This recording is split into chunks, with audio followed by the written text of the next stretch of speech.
వచ్చినాయి అమ్మతది తీసి పెట్టిన కాలు అయినా సరే ఇట్లే ఉంటుందా.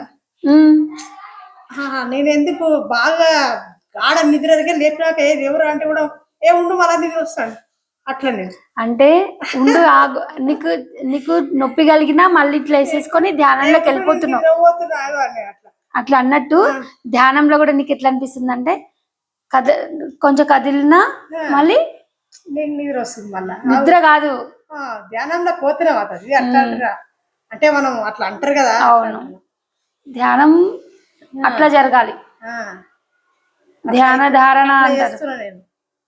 అయితే ధ్యాన ధారణ సమాధి క్రియలకందని ధన్య పదం ఒకటి ఉందనమాట. ఇవన్నీ దాటితే నువ్వు ఒక పదం ఉంటది, గురు పదం ఉంటది. దాన్నే పరంధామము అంటారు, దాన్నే పరమాత్మ అంటారు. అక్కడికి చేరుకోవాలి. దాన్నే కైలాసం అంటారు, దాన్నే వైకుంఠం అంటారు. చేరుకోవాలి, అక్కడికి చేరుకోవాలి. చేరుకొని అలా కలవాలి. కానీ ఒకవేళ మనకు ప్రారంభం ఉంటే మళ్ళీ తిరిగి వస్తాం కదా, జాగ్రత్త అవస్థలకు వస్తాం. వచ్చిన తర్వాత అక్కడ మొక్కి వచ్చిన ఆ జ్ఞానంతో, అక్కడ పట్టుకున్న ఆ జ్ఞానంతో బయటకు వచ్చిన తర్వాత ఆ జ్ఞానంతో బతకాలి. అప్పుడు మనిషి. అప్పటిదాకా మనిషి కాలేదు. సాధన చేసి పరమాత్మ తత్వాన్ని తెలుసుకొని మళ్ళీ జాగ్రత్త అవస్థలకు వచ్చి మళ్ళీ ప్రపంచంలో వ్యవహారం చేస్తున్నప్పుడు ధర్మబద్ధంగా ఉండి జ్ఞానంతో అక్కడ ఎక్కడైతే పరమాత్మని అనుభవించి మళ్ళీ ప్రపంచంలోకి వచ్చినామో, పట్టుకొని వచ్చినామో, ఆ జ్ఞానంతోనే ప్రపంచంలో ధర్మబద్ధంగా ఉంటేనే అప్పుడు మనిషి. అప్పటిదాకా మనిషి కాదు.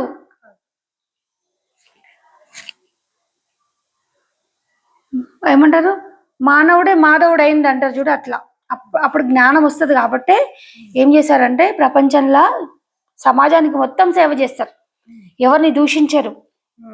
అందరు మమాత్మ సర్వభూతాత్మ అనే భావనతో ఉంటారు. అంటే చూసిండు కదా ఆయన లోపల, అరే అందరి లోపల కూడా అదే ఉంది, అన్ని జీవులలో అదే ఉంది. చెట్టు పుట్ట ఏది అనుకుంటా ములుగుచ్చి సంది లేకుండా సర్వం అదే ఉంది. ఏ చూసినా అదే కనిపిస్తుంది. అన్ని టీవీలు ఉన్నాయి, అంత ఒకటే వస్తుంది. అంత ఒకటే వస్తుంది.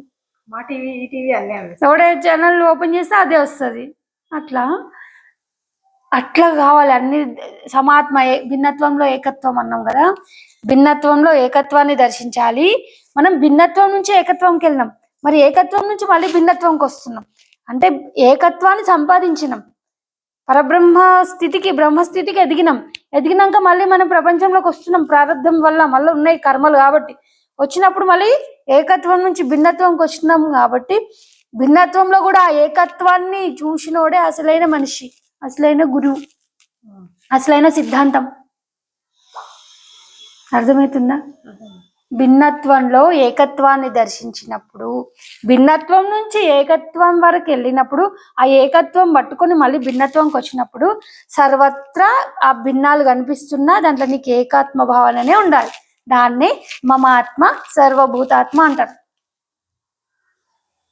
అందరం ఒకటే కానీ వాళ్ళ చేష్టలు అట్లుంటాయి. ఈ కుండ వేరు, ఈ కుండ వేరు, ఆ కుండలన్నీ వేరు. నీళ్ళు ఒకటే కానీ ఈ కుండ వంకరు అట్లా. అవి మురికి. ఈ కుండలను చూడకు, ఈ అటకలను చూడకు, ఈ బిందెలను చూడకు, దాంట్లో ఉన్న అదొక్కటి. కాకపోతే ఒక కుండ వంకరు ఉంటది, ఒక కుండ. ఇంకో నీకు ఒక విషయం చెప్తే, ఇంకోటి ఇప్పుడు నువ్వు అంటున్నావు కాబట్టి, కుండ ఎట్లా తయారైంది? మట్టితో తయారైంది. మట్టితో తయారైంది కుండ. విను, మట్టితో తయారైంది కుండ. ఆ మట్టితో ఎన్ని కుండలు తయారు చేసినాం? ఒకటి రౌండ్గా చేసినాం, ఒకటి పూజలాగా చేసినాం, ఒకటి గ్లాస్ లాగా, ఒక బాటిల్ లాగా, అన్ని ఇట్లా తయారు చేసి ఇన్నే పెట్టినాం.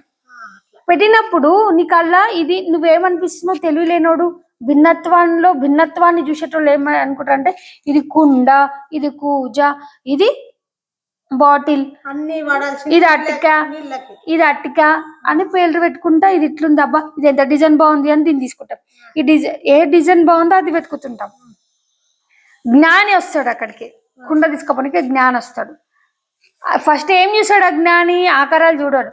అరే ఈ కుండ ఇది ఇట్లా డిజైన్ ఉంది, ఇది ఇట్లా డిజైన్ ఉంది, ఈ కుండ ఇట్లుంది, ఆ కూజ అట్లుంది, ఈ బాటిల్ ఇట్లుంది, అది ఇదంతా మట్టితోనే అయింది కదా, మట్టితోనే ఇన్ని రకాలైనవి అని జ్ఞాని ఆలోచిస్తాడు. అక్కడ ఉంది అంతా మట్టి అని జ్ఞాని చూస్తాడు. అజ్ఞాని ఎట్లా చూస్తాడు అంటే, ఇది కూజ ఇట్లా షేప్ ఉంది, ఇది కుండ ఇట్లా షేప్ ఉంది అని చూస్తాడు.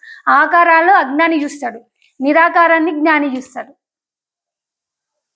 తీసుకుపోవాలనుకున్న వాళ్ళు దేంట్లో అయితే నీళ్ళే కదా పోచేది. డిజైన్ ఉన్నా నీళ్ళే వస్తాం. మట్టిని చూడాలల్లా.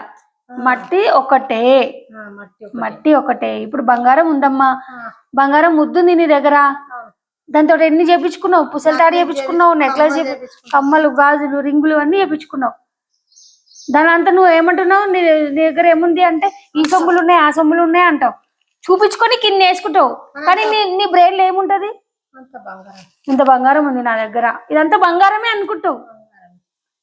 వేరే చూపించుకోనికే వేరే వాళ్ళు చూడనికి ఎట్లుంటాయి? రింగు మో ఈ దగ్గర 10 రింగులు ఉన్నాయి, కమ్మలు చూడు ఎంత బాగున్నాయి, నెక్లెస్ చూడు ఎంత బాగుంది, లాంగ్ చైన్ చూడు, గాజులు చూడు, అలా ఎంత బాగున్నాయి, ఇవన్నీ ఎంత బాగున్నాయి, ఇన్ని సొమ్ములా అంటావు. కానీ అది వేసుకున్న ఆమెకి ఏం తెలుస్తుంది? దగ్గర ఇంత బంగారం ఉంది, బంగారం ఉంది, ఇన్ని తులా, ఇదంతా ముద్దేస్తే ఎంత అవుతుంది? ఇన్ని తులాల బంగారం ఉంది అంటే అన్నిట్లో బంగారం ఆవరించి ఉంది కదా. బంగారం లేకుండా ఆభరణం ఉందా? డిజైన్ లేకుండా ఉందా? బంగారం ఉంటేనే ఆభరణం తయారైంది. నువ్వు ఆభరణాలు అన్ని గాజులు, కంటెలు, చెవుల దిద్దులు అన్నిట్లో ఆకారాలు చూడగడం కాదు, అదంతా బంగారమే అని చూడడం. భిన్నత్వంలో ఏకత్వం. సొమ్ములన్నీ బంగారమే. ఇది ఈ గాజు ఒకటి, ముక్కు పుడక, కమ్మలు, నెక్లెస్లు, ఇవన్నీ ఏంటి? ఇవన్నీ ఆభరణాలు, భిన్నాలు, రకరకాలు. వీటిని రకరకాలు అంటారు. ఈ రకరకాలలో ఉన్నది ఒకటి, ఒకదాంతో రకరకాలైన ఒకటి ఉంది. ఏంటది? బంగారం. అది ఏకత్వం. అంటే అరే ఇది బంగారం, ఇవన్నీ వేసుకున్నా కాబట్టి బంగారం, అది బంగారమే. అట్లా అట్లా ఏకత్వ భావనకి రావాలి. ఏకత్వ భావనకు వచ్చి ఏకత్వంగానే చూస్తూ ఉండాలి, ఏకత్వంగానే విచారణ చేస్తూ ఉండాలి, ఏకత్వాన్నే ధారణ చేస్తూ ఉండాలి. అట్లనే వెళ్ళిపోవాలి. మళ్ళీ భిన్న భిన్నాలుగా రకరకాలుగా మన వ్యామోహాలలో పడ్డమా అంతే. బ్రహ్మకైనా తగ్గలేవు, రిమ్మ తెగులేమో అంటారు. బ్రహ్మవేత్తనైనా మోహమాయ పడేస్తుంది, జ్ఞానాన్ని తెలుసుకున్న వాళ్ళని కూడా మోహమాయ పడేస్తుంది. అర్థమవుతుందా? పెద్ద జ్ఞాని సంపన్నుడు, జ్ఞాన సంపన్నుడు అక్కడ వరకు ఎదిగి చూసి దర్శించి వచ్చి అందరికీ చెప్పి అన్ని చేస్తున్నాడమ్మా, ఎంత ఉత్తముడు అన్నట్టు ఆయనకు కూడా ఒక్కొక్కసారి మోహమాయలో పడతాడు. మోహమాయలో పడ్డ తర్వాత జ్ఞానం ఉంది, జ్ఞానం ఏమైంది? మోహమాయలో పడేసుకున్నావు, మాయకు లోబడ్డావు, జ్ఞానం పక్కన పెట్టినావు. సంపాదించిన ఆస్తి అంత ఏమాయి? దొంగలు ఎత్తుకపోయా. దాన్ని కాపాడుకోవాలి కదా. నిత్యం దానిపైన దృష్టి, జ్ఞానం పైన దృష్టి ఉండాలి. ఆదా మర్చినావా? 6 దొంగలు ఉన్నారు మన ఇంట్లో.